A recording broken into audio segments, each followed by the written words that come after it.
Hey, good morning and welcome to The Well.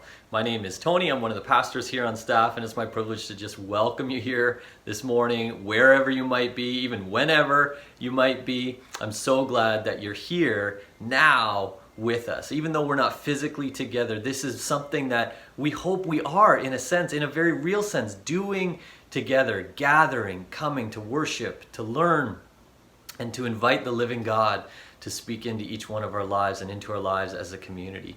If this is your first time here, you're just joining us and you're just sort of checking out church or checking out faith or just wanting to explore and see what this is all about, I'm so glad you're here. We want to be a community where wherever you might be at in your spiritual journey, this can be a place where you can discover more about who God is in the person of Jesus Christ. And if this is your part of your, regular rhythms because you're part of this community and you have been for a long time, I'm so glad you're here as well. We want to continue to grow and to journey together in community. And we're doing just that through this series that we've been in for now a couple weeks. We're calling it Revolutionary. And we are exploring over the next several weeks various ways that we have seen Jesus actually come into this world and turn it upside down. He was only here, in his earthly ministry for 3 short years, but in that time, he literally started a revolution. He did that in the ways that he taught. He did that in the miracles he performed. He did that in the ways that he healed people and ministered here on earth. In all sorts of ways, in all of these ways and more, he was saying in one form or another, I want to take the ways that you think and respond to others, that you think and you respond to God, the ways that you live, the assumptions you make, the things that were often, beliefs that were often commonly held and values that were commonly held by many people of the day. Jesus was coming to say, don't assume that those are the ways that God thinks about things. Don't assume that the way you think about God or about your work or about politics or about your friends and family or even about your enemies is the way that God thinks about them. He actually wants to do a revolution in your life and change the way you think, change the way you live, change the way you love. And me too, all of us. This is what it means that Jesus came to bring the kingdom of God into this world. And it is a kingdom that not only invites every one of us to be a part of, but actually promises that it will revolutionize our lives as well. And friends, that's what we hope for these next several weeks as we journey through this series, that each one of us will be changed in some significant way, because that's who Jesus is and that's what he does. And so even as we start the rest of our time together, I just wanted to invite you to take a moment, wherever you may have been over the course of your last week, whatever thoughts are, swirling through your head, the things that may even be weighing you down today or this week or this season. I want to invite you to just take a moment of quiet and invite Jesus now to be present to you, to speak to you, and to show you his ways. Let's take a moment now.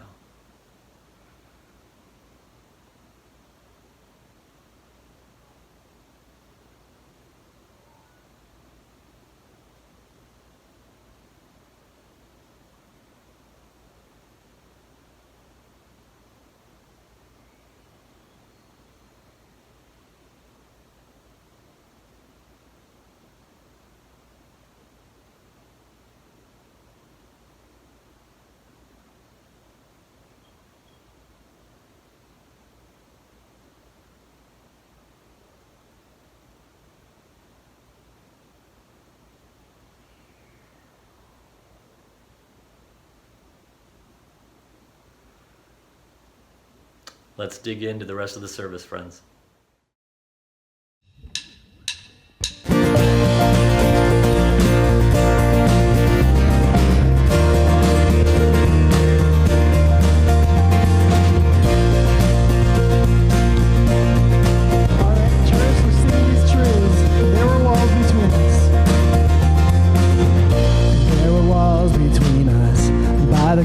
You came and broke them down.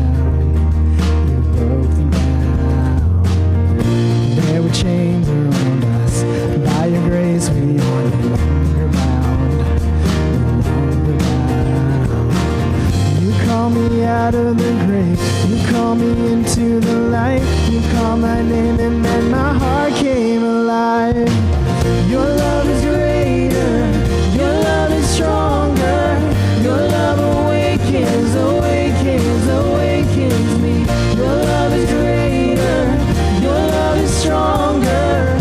Your love awakens, awakens, awakens me.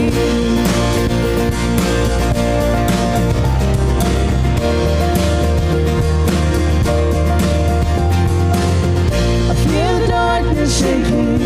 All the dead are coming back to life, and I'm back to life. I hear the song awakening, all creation singing, we're alive, 'cause you're alive. You call me out of the grave, you call me into the light, you call my name and then my heart came alive. Your love is greater, your love is stronger, your love awakens, awakens, awakens me. Your love is greater, your love is stronger, your love awakens, awakens, awakens me. And what a love we found, death can't hold us down. We shout it out, we're alive 'cause you're alive. And what a love we found, death can't hold us down.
never runs out on me, your love.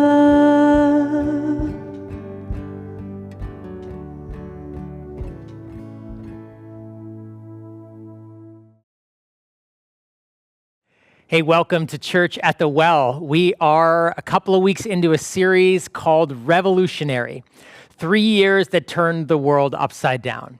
We began this journey by saying that Jesus brings this revolutionary way of thinking about ourselves and about God and about everything in the world.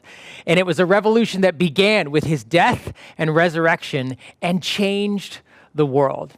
But we actually said it's a kind of a thing that's dangerous. Revolutionary language always is, because there's aspects of Jesus' revolution that we're like, yeah, Jesus, turn that upside down. And other things we're like, no, why are you messing with that? There are some aspects of Jesus' teaching that were revolutionary that we say, oh, so good. And other things we're like, oh, I wish you hadn't said that. And one of the great dangers, actually, with the revolution of Jesus and some of the things that he talked about is that there may be times where he uses words or he's teaching on a particular subject and we say, oh, actually, this doesn't apply to me today. I don't have a problem with that, or that's not for me. And today, the subject we're going to get into that Jesus talked about is one of those subjects. And even as I say the word, the temptation is for some of us to go, yeah, that doesn't apply to me. And here's the word: enemies. Enemies. Now, even take a moment, and when I say that word, just talk, amongst yourselves. If you're with people or just on your own, just reflect. What does that word mean to me? What does that word enemies mean? What does that bring to mind? Or who does that bring to mind?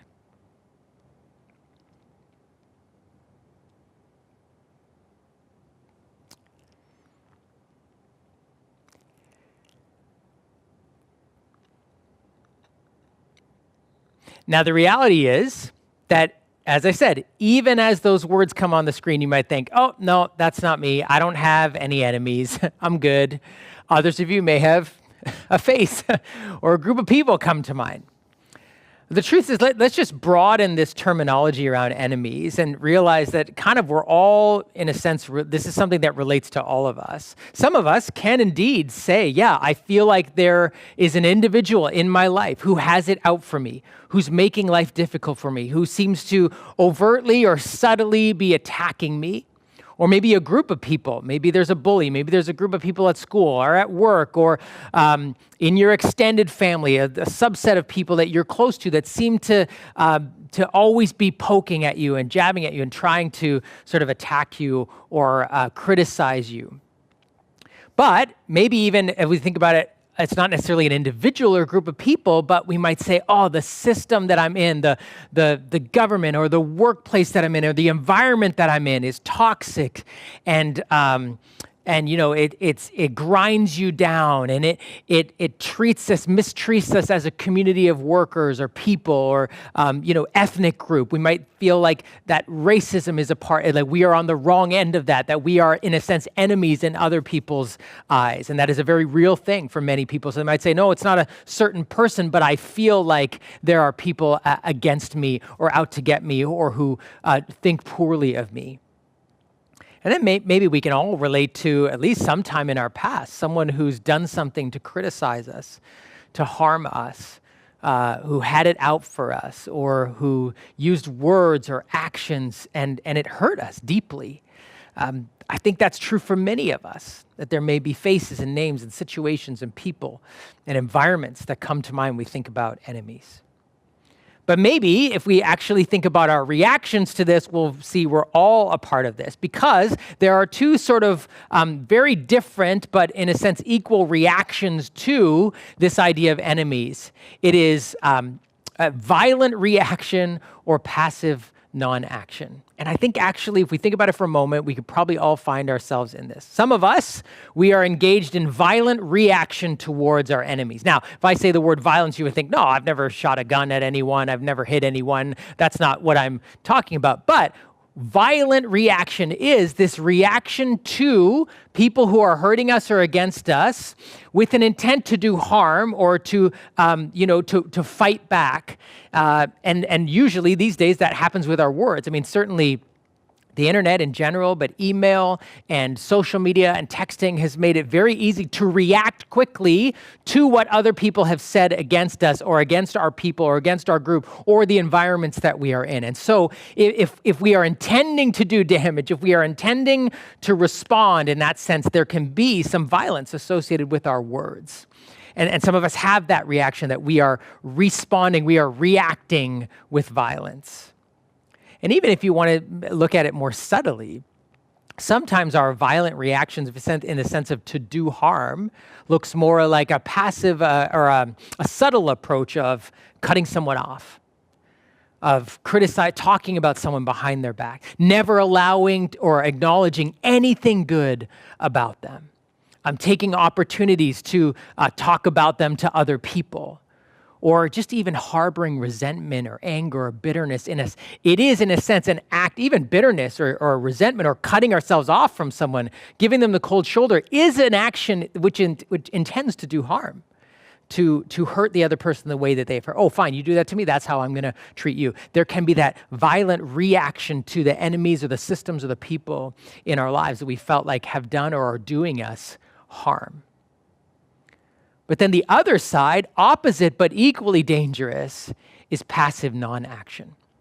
Some of us actually have this approach to when we are being criticized or maligned or hurt is to not engage, just to not react at all, to do nothing, to pretend it's not there, to try to avoid it.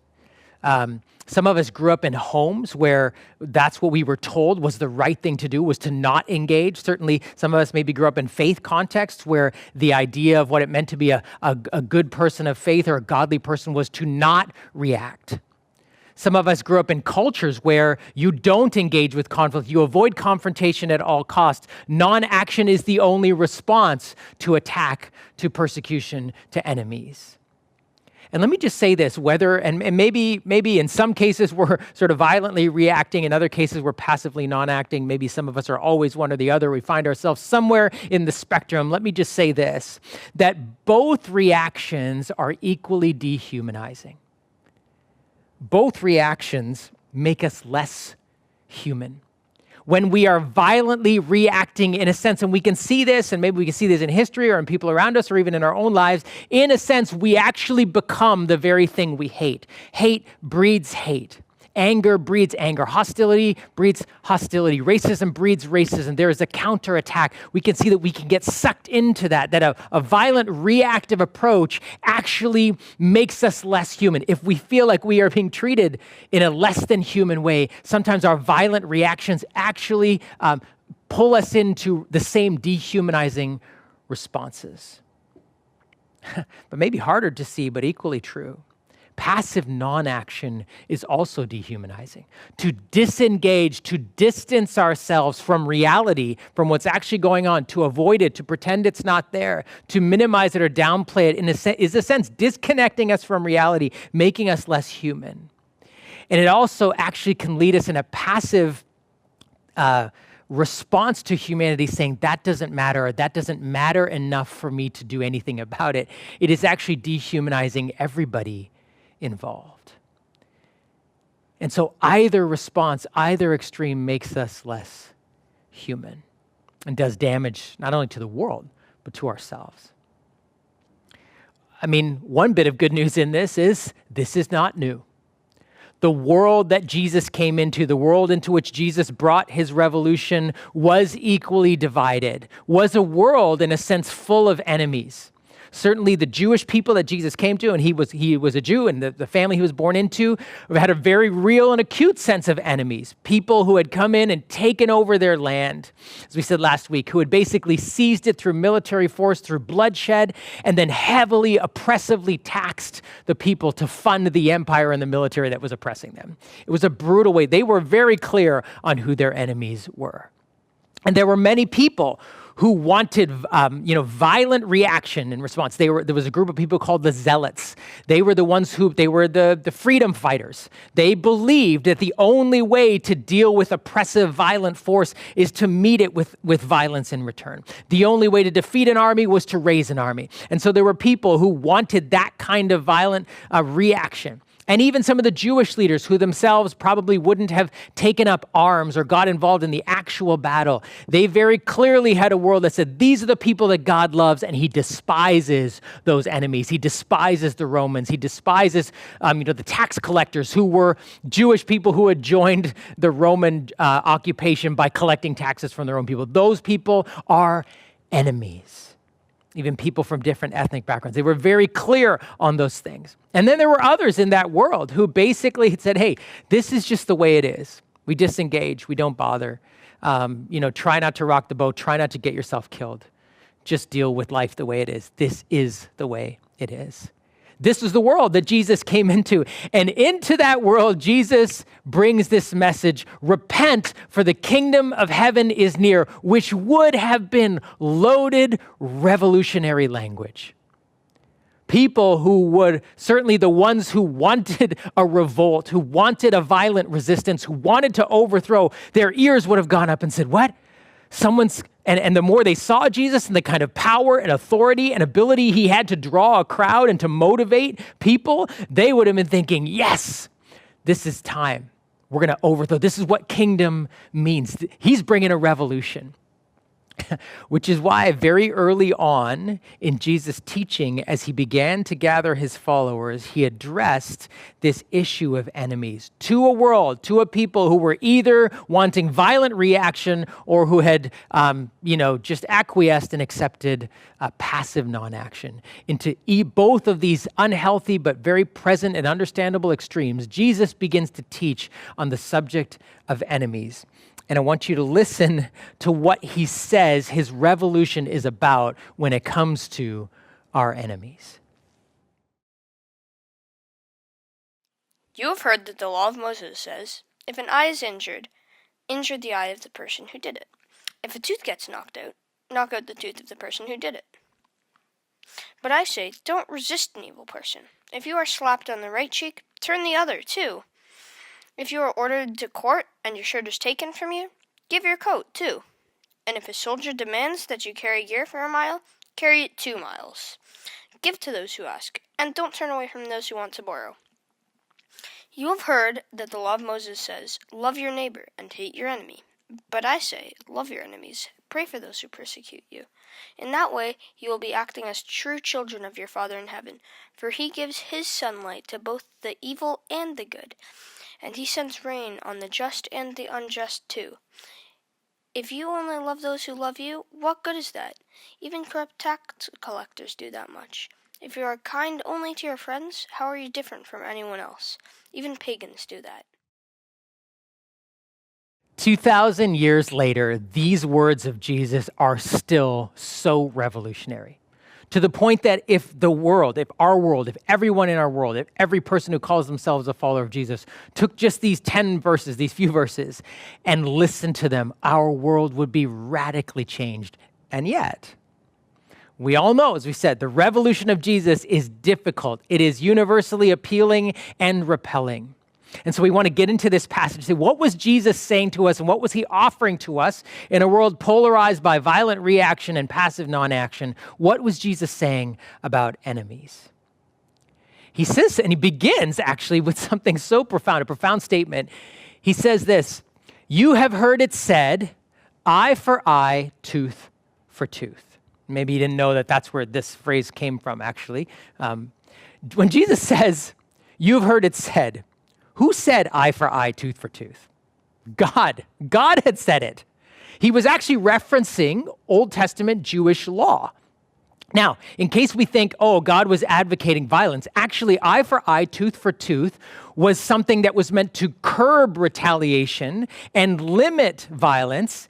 This was not actually words given to an individual saying, hey, someone does this to you, you can do it back to them. It was actually words given to courts, to judges, to say there may be times, and especially when someone has done something to someone else or lost something that cannot be replaced, in order to prevent vengeance and retaliation, which always escalates. Someone does this to your eye, you do this to their head. You know, all that, it actually ends up in murder, it actually ends up in death. This was a law that was given to judges to say, there are times when you may decide that in order to protect the culture and the society and the individuals and family members of someone who did something wrong, you have to put in an eye for an eye where the loss can't be replaced or paid back. If someone had done something that they lost, like an eye, then the other person has. It actually was meant to stop retaliation from escalating, okay? But Jesus says this, you've heard it said, eye for eye, tooth for tooth, but I say, do not resist an evil person. Now, first of all, let's just say, but I say, let's just deal with that for a moment. This is Jesus actually giving new laws. I know God said this, but I'm telling you this. This is, like I said, this is what we said on Easter weekend. This is one of the things that got him killed. Because the religious leaders saying, you can't change God's laws. Jesus says, yeah, I actually have authority to do that. I am the lawgiver. He says, God, you heard it said, eye for eye, tooth for tooth, but I say to you, in other words, new commandment, new way to live, new way to respond to your enemies. He says, do not resist an evil person. Now that word resist is really a really important word. Jesus was basically saying, because they wanted a violent resistance. It was a political word. Right? This idea, we're gonna bring the resistance. I mean, you may have heard terminology like resistance armies. That's what the zealots wanted. That's what the people who wanted to overthrow wanted. They wanted a violent resistance. And so when Jesus says, I tell you, do not resist, he was saying, no, you cannot go eye for eye, tooth for tooth with the Romans. Right? They would have said, hey, they took our land. They did this thing to us. They've used violence to subjugate us and to rob us of our dignity and our religion and our freedom and our land. We, eye for eye, we're going to go. We need to raise it. God would support this. We need to go and wage a holy war and take back the land. And Jesus says, no, eye for eye, tooth for tooth, you're not allowed. In fact, as it relates to your enemies, you are not allowed to violently resist them at all. And then he goes on and gives 3 examples of what he means. Now, the examples, of like if someone hits you on the cheek, you turn the other cheek. If somebody takes your shirt, you can give them your coat as well. If somebody asks you to go 1 mile, go a second mile. These can sound like, don't resist, just be kind, be nice. It actually can sound like passive non-action. Just let it happen to you. Let it happen to you. And in fact, some of this teaching has led us to many people to philosophize, was Jesus saying that you shouldn't actually have a military? If you're a Christian, you shouldn't be in a war. If you're a Christian, you shouldn't be a police officer. And let's set those questions aside because that was not Jesus' point. They wanted to know, yes, how should we respond to the Romans and as an empire? What should Israel do against? He's like, no, let's just get this down to the granular level of your everyday interpersonal relationships. Forget the empire. What about you? And he gives 3 examples. And unfortunately, the examples in the modern translation, because we don't have their context, we don't immediately understand what he's saying. But if we do, we realize this is a revolutionary new way to think about how to respond to those people who are against us, to systems that are against us, to environments that feel toxic or attacking or destructive, to those people who have hurt us, who have tried to do harm to us, whether physically or verbally or emotionally. What that has happened, Jesus gives us some other way other than violent reaction or passive non-action. First, he says, turn the other cheek. If someone strikes you on the right cheek, turn the other cheek. And commentators all agree, this is not Jesus just saying, let people hit you and do whatever you want to them. The right cheek, if you were hit on the right side of your face, if someone facing me was hitting me on the right side of their face, they would only do it with their right hand, which means they would have to hit me with a backhand. They would have to backhand me like this. And if you were hit on the right cheek like that, it was not just a physical attack. It was a disrespectful, dishonoring, dehumanizing way. It was like a dismissive slap. It would be what a slave would do, a master would do to a slave, like a strike like that. In fact, in Jewish court, you got twice the fine if you ever backhanded somebody. Why? Because it wasn't just the physical hurt. It was the shame, the dishonor that when you backhanded. So if I was being hit on the right side of my face, on the right cheek, it was a disrespectful, dismissive, dehumanizing, you're less than me. And what does Jesus say? If someone is going to dehumanize you like that, turn the other cheek, which is to say what? Make them hit you like an equal. They would have to hit you with their open hand. An open hand is what you would do when you're fighting with an equal. And this is so profound when Jesus says, don't let them dishonor you and disrespect you like that. Turn the other cheek and make them treat you like an equal. He wasn't advocating, let me just say, he wasn't advocating for allowing yourself to continue to be physically abused. That's not what this is. Jesus was talking about the dishonor with that. What comes with a backhanded slap is someone disrespecting you, dishonoring you, dehumanizing you, treating you with less than the dignity that you deserve. And Jesus says, no, stand up and face them and make them hit you like an equal. Make them deal with you like an equal. That's what the open hand, the backhand, the turn the other cheek meant. It didn't just mean passive non-action. It didn't mean just let someone abuse you. That's not what it meant. It meant make them treat you like an equal. And that's why he gives the second example. In those days, before the days of walk-in closets, right, people only had two pieces of clothing, if they had them. Was a shirt, which is the undergarment, the only thing next to the skin, and a coat. In those times, in the evenings, certainly in certain times of the year, it got very cold. And so if you were sleeping outside or in a tent or whatever, you wanted an overcoat. So you had an undercoat, undergarments, and an overcoat. And Jesus says this, if someone's trying to sue you to take your very clothes, your undergarment, he says, give them your coat as well. In other words, end up naked and expose them. Make them realize what they're doing to you. Oh, they're trying to attack you, but when you give them their coat, it's not just saying, sure, do whatever you want to me. It was actually saying, make them own the fact that they are leaving you naked. Make them conscious about what they're actually doing to you. Make them snap out of their dehumanizing behavior. They're trying to strip you down and leave you exposed. Give them the tunic and say, this is what you're doing to me. Make them own the fact that they are shaming you. It will be shameful to them, right? It's this very subversive, nonviolent way of actually doing it. And then thirdly, he gives maybe the most sort of profound example. He says this, if someone asks you to go 1 mile with them, go 2. Or someone forces you to go 1 mile. That word force was actually an official, a legal term that the Roman Empire gave Roman soldiers the right to force a Jewish citizen to carry their military gear with them for a mile when they were walking. They were often marching. They would march through the towns. And so a Roman soldier had the right to say to a Jewish person, you have to carry my stuff for a mile. It was such a degrading, dehumanizing thing because it wasn't just, hey, you're helping me, and there was the physical labor involved. It was like saying, hey, carry the gear of the person who's oppressing you.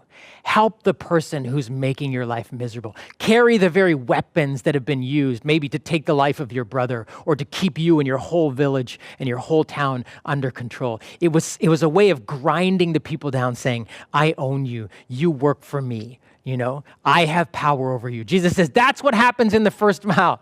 He says, but if someone forces you to do that because they can, and there's no point resisting that because resistance means you'll just die. They will kill you. They will hurt you. Don't resist the first mile. But he says, choose to go a second mile.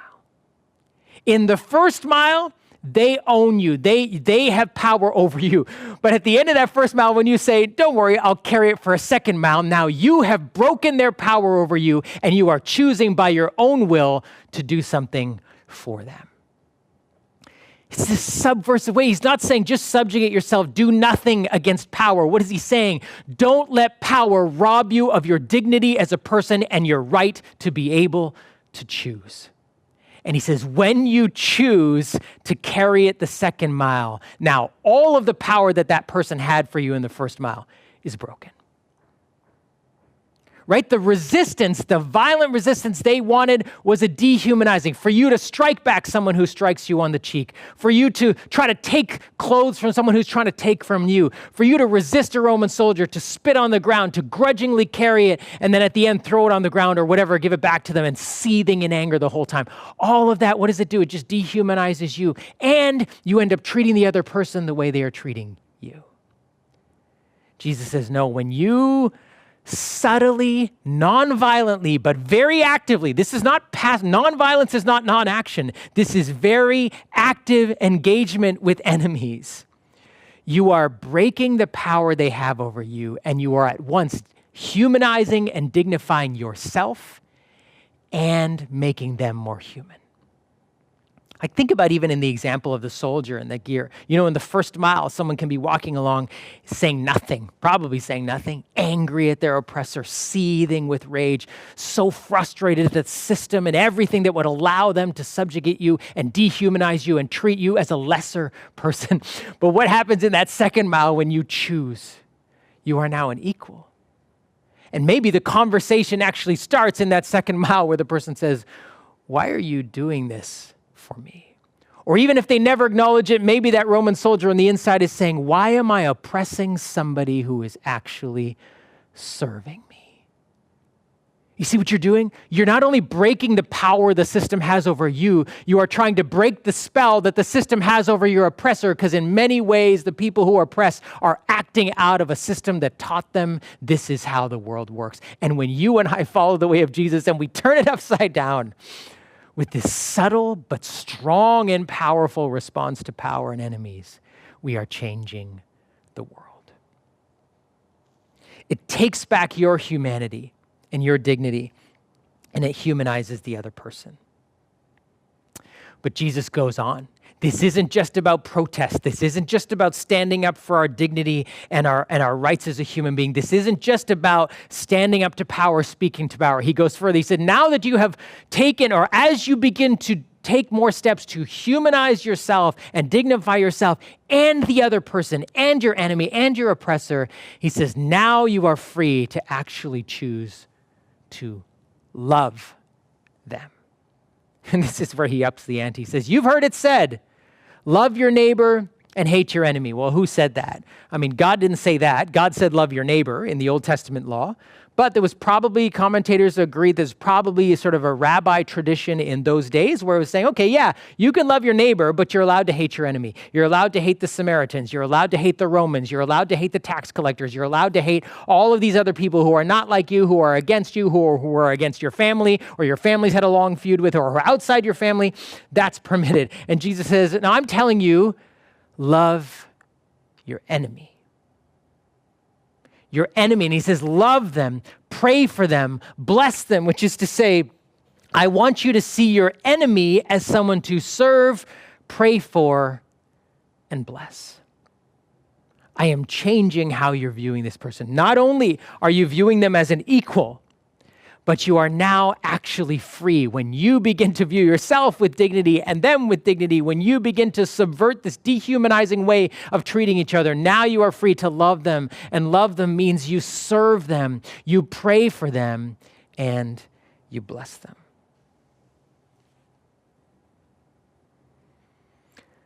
Because Jesus' point was, protest alone will not change the world. Humanizing yourself, standing up to power alone will not change the world. Only love will. And yes, love means all of these things. Love means resisting in a way that attempts to bring human dignity to you and your enemy. Resisting in a way that attempts to bring dignity to you and your enemy. But it also means choosing to serve beyond what is demanded or required of you. It means choosing to bless instead of curse. It means choosing to pray for those who are against you. Friends, speaking to power, speaking up for ourselves in the face of persecution and our enemies is the beginning point, but protest and human dignity alone is not enough. Love must enter. This must become the way of love. To resist, to serve, to bless, and to pray. Dr. Martin Luther King was famous for saying in those days when he was fighting slavery and fighting for freedom for black people, he said, we are not just trying to save black people's bodies, but white people's souls. He said, right, the only way forward is what? A new humanity, where we are equal, where we love one another. This is the way forward. And this is so hard to do. This is so difficult to actually wrap our minds around, to actually say to think about how do I get away from the tendencies to violent reaction or passive non-action, and how do I find this way into this revolutionary love that Jesus invites us into. I want you to listen to one person's story, Danielle Strickland, who's an author and a speaker. She's a major with the Salvation Army. And for a period of time, she was working in Asia, working with brothels, trying to help and rescue girls who were trafficked or who were in the sex industry. And of course, in that context, the brothels and the brothel owners were the enemies. But I want you to listen to how she served and loved and prayed for and blessed her enemies, and what was a result of that. The student, came and heard about this incredible brothel ministry we were doing, so she came to shadow me to learn how to do it. It's so much fun, She's from England. So we get to this one brothel, XTC, very clever name, and I get to the brothel, I say, hey, knock on the door. I'm like, from the Salvation Army, I do my whole spiel. We visit massage parlors in the area, and we're here to visit you. Ta-da, it's your lucky day, And the lady goes, yeah, thanks anyway, we don't want you. Closes the door. And I was like, oh, don't worry, it's just the first week, So we go back the next week and knock on the door, hey, Salvation Army, hey, remember me? Hi. The lady's like, yeah, I remember you. I think I said I didn't want you. Like, please go away, I said, but I brought cupcakes. The lady goes, oh, cool. Takes a cupcake, slams the door. And the third week, I said, oh, don't worry about it. I said to the student, it happens all the time, The third week comes, I knock on the door, The lady's like, which part of no don't you understand? I said, well, actually, it's the no bit. I struggle with it in a lot of areas. See you next week. We get into the car, and the student says, this is quite an incredible ministry you got going on here. I'm so glad I flew all the way from England to see it for myself, And you know what I said? Wait for it. Wait for it, my little Padawan. A struggle we must have. Learning to swim we do together. 4th week, 5th week, 6th week, I kid you not. She was only with me 3 months. I was like, please God. Please God. I don't know what it was, 8, 9, 10 weeks later, after no, please go away, stop it. Okay, fine, I'll take the baked goods. Okay, please go away. Now you're embarrassing me. It's just on and on and on. Finally, we get there. Same two of us, same exact spiel. Nothing has changed except the date expiry on the cupcakes. That's it. Knock on the door. Hey, I was just remember launching into and the exact same manager, exact same owner opens the door and says, thank God you're here. What? His student's like, grr. She said, you gotta come help, you gotta help me right now. Come with me. So we go through this brothel to the back of the room, and in the back room there's this girl there, and she's crying, she's really distraught, and this owner says, tell them what you told me, tell them what she goes, I don't know how to say it. She said, just say it like you told it to me. And the girl goes, I need forgiveness, I need healing, I need freedom. Can you help me? I'm like, what? I said, well, I know this guy who can forgive sins and heal diseases and set people free. His name's Jesus.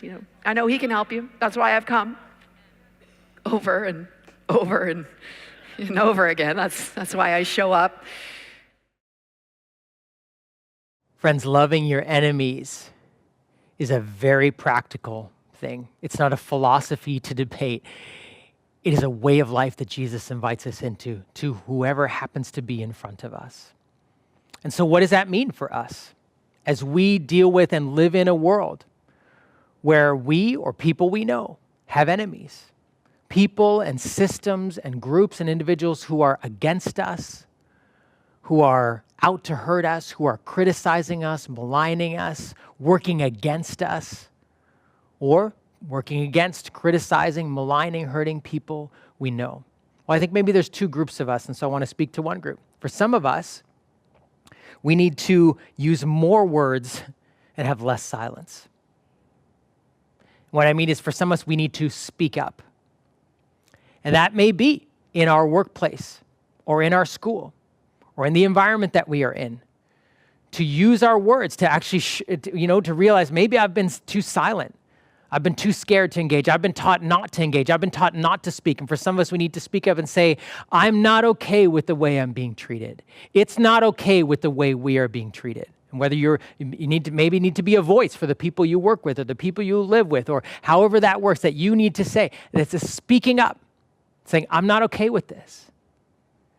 But maybe there are some of us who have opted for passive non-action because it doesn't affect us directly. And maybe we've philosophized about it and we've said, oh yeah, see, we've used the violent reaction that some people have had to discredit the problem. Oh, see the way they responded? That's so bad. Instead of actually saying, no, the oppression is wrong, the racism is wrong, the violence is wrong, the mistreatment is wrong. And some of us need to use our words to speak up for others and say, I'm not okay with the way they are being treated, with the way he is being treated, with the way she is being treated. We need to use our voice, some of us who aren't victims of racism, who aren't victims of, but we can actually use our voice to say, it's time to speak up. Less silence, more words. Not just speaking up, but praying up, using our words in prayer. If Jesus says, pray for your enemies, how many of us would consider writing a prayer for our government or for the opposition or for our enemy? We forward a lot of social media stuff that reinforces our own biases and our own frustrations against our enemies, against individuals, against systems, against people groups. How many of us would actually write a prayer for our enemies and post that on our social media feed? Write a prayer for the government leaders we've been so critical about. Write a prayer for the groups of people that we have felt like have been oppressing us. Write a prayer to the individual, for the individual that we feel has been out to get us. Some of us need to be less silent and use more words in prayer. But then there are others of us who need to use less words and have more action. Like we've talked a lot. We've talked a lot about our enemies. We've talked a lot about them to other people, but we have not served them. We've spent a lot of energy thinking about the stuff they've done and writing about it, and in a sense of being vocal about it. We're all really good at being vocal, many of us. But what have we done? Jesus says you're actually meant to serve your enemies. That's that going the second mile, actually choosing to serve. And that may look like staying later on your shift, beyond what's required of you, beyond what's being demanded of you, and saying, I want to do a little bit more for my employer, or for this person, or for this company. Not because they've been so good to you, but Jesus says, bless those who persecute you. Or what would it mean to actually, ask questions of my boss, of someone who I feel like is against me, to actually ask questions, to know who they are, to know their life, to know what struggles they have, to know what pains they have, to know what issues they are dealing with, to maybe even offer to pray for them. Or just simply to use these words, how can I help you? Less words, more actions that look like serving or maybe blessing, like cupcakes, like coffee, like caring about an individual, wanting good for them. Maybe even writing an email of encouragement or a text that it chooses to bless them, to affirm them, to encourage them, because we realize our oppressors and our people are caught in the same dehumanizing systems and world that we are, and no one is blessing them, no one is encouraging them. What would it mean for me to do that? You may say, VJ, this is hard. And does it even work? Does this really break the power of people and systems and enemies? Does this really turn the world upside down? Well, Jesus would answer that question, not when he spoke these words, but 3 years later, because he spoke to religious power, because he spoke to political power, because he actually turned the other cheek, and he ended up by his own life and loving response, shamed them for the way they were treating him. Eventually it was too much for them, and they put him to death. But in his death, Jesus wasn't shaking his fist as someone who merely resisted. What did he say on the cross? Father, forgive them. He prayed for them. He spoke blessing for them. He turned the other cheek when he was being mocked and criticized and crucified. Jesus didn't just tell us these things, friends. He acted it out for us.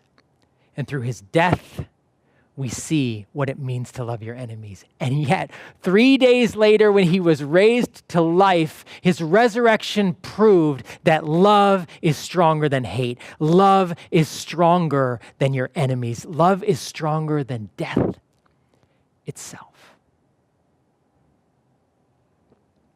Which means you and I take these small steps of using our words and using our actions in gently but strongly humanizing ourselves and our enemy, choosing to serve them, choosing to bless them, and choosing to pray for them. And we do it with the power of our resurrected revolutionary Jesus, whose love is strong.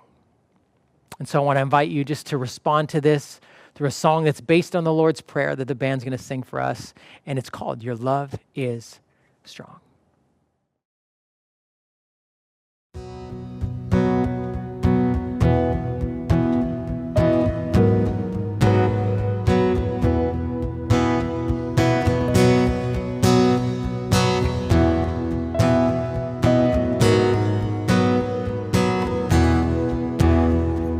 Heavenly Father, you always amaze me.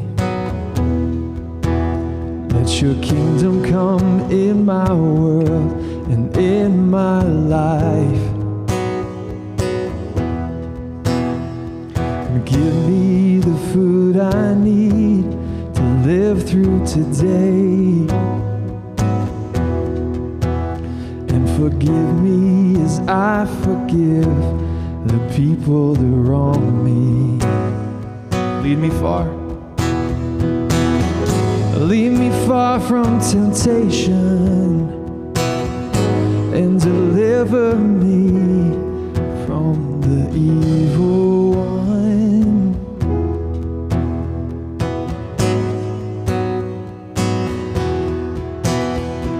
I look out the window, the birds are composing. Not a note is out of tune or out of place. I walk to the meadow and stare at the flowers, better dressed than any girl on her wedding day. So why should I worry? So why should I worry? Why do I freak out? God knows what I need. So you know what I need. Your love is, your love is, your love is strong. Your love is, your love is, your love is strong. Your love is, your love is, your love is strong.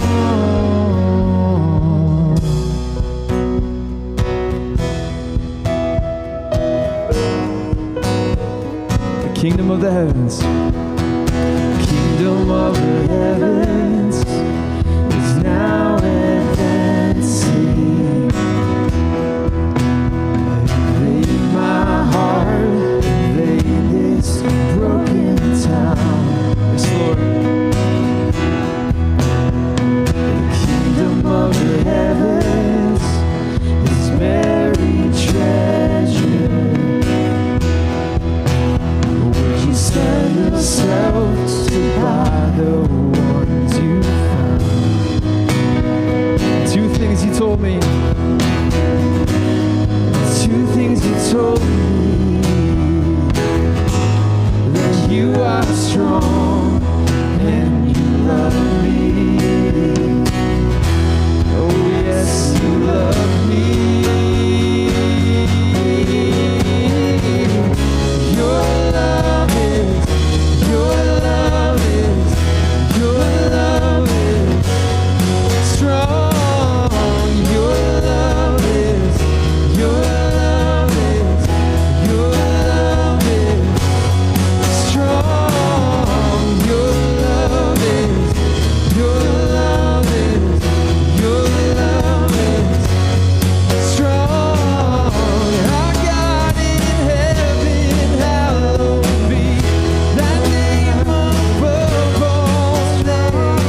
things you told me,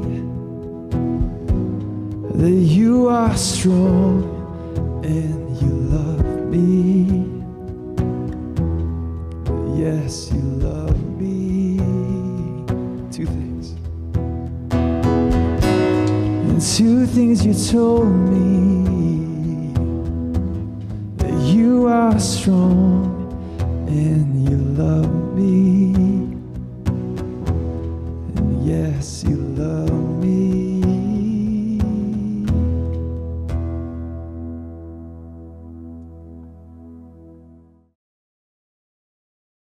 Hey, well, as we wrap up our service today, I just want to leave you with one really important announcement. Every year at around this time, we do what we call our annual survey, and it is what it sounds like. It's an annual survey. We send out a survey. There's about 15 to 20 questions. It takes less than 5 minutes to do, and we want everyone who either considers the Well your home church, or even if you don't, even if this is your first time here and you're just checking us out, whoever has had some kind of connection to our church, we would love to hear from you. There's just questions about how you heard from us, how long you've been a part of this community, what ways are you engaging and interacting with us as a community, what resources are you making use of, and how can we continue to do as best a job as we can to continue to engage you and others who might not yet be part of our community. And so it's like I said, there's about 15 to 20 questions on it. There's a link right here on the screen. You can access that, and if you're part of our weekly email, then you'll get that a link to do that survey this coming week as well. If you're not part of our email, man, we'd love you to get into the loop with us as well. You can do that by going onto our website. Go thewell.ca/new here. You can let us know who you are. Tell us you'd love to start receiving our emails, and we would love to get you connected in. But like I said, our annual survey is going out this week, and we would love for you to take part in it. Just take less than 5 minutes to carry it out. And for a little bit of added incentive, everyone who leaves your name and your email, we are going to love to send you a $5 gift card to Tim Hortons for a little Java, brighten up your week in some way. And if you do, you'll also have your name submitted in a raffle and a draw, and we're going to award one person a $500 Amazon gift certificate. That's how much we value the information that we get from this survey and any of your input that comes in from it as well. And so friends, thank you so much for joining us today. As I leave you, I just want to bless you with an encounter, with an experience, even in the week ahead, of Jesus giving you words, of Jesus inspiring actions to come from you that would bring his life and his goodness even into the relationships that you might consider those with enemies. So with that, bless you. Have a great rest of your day.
you.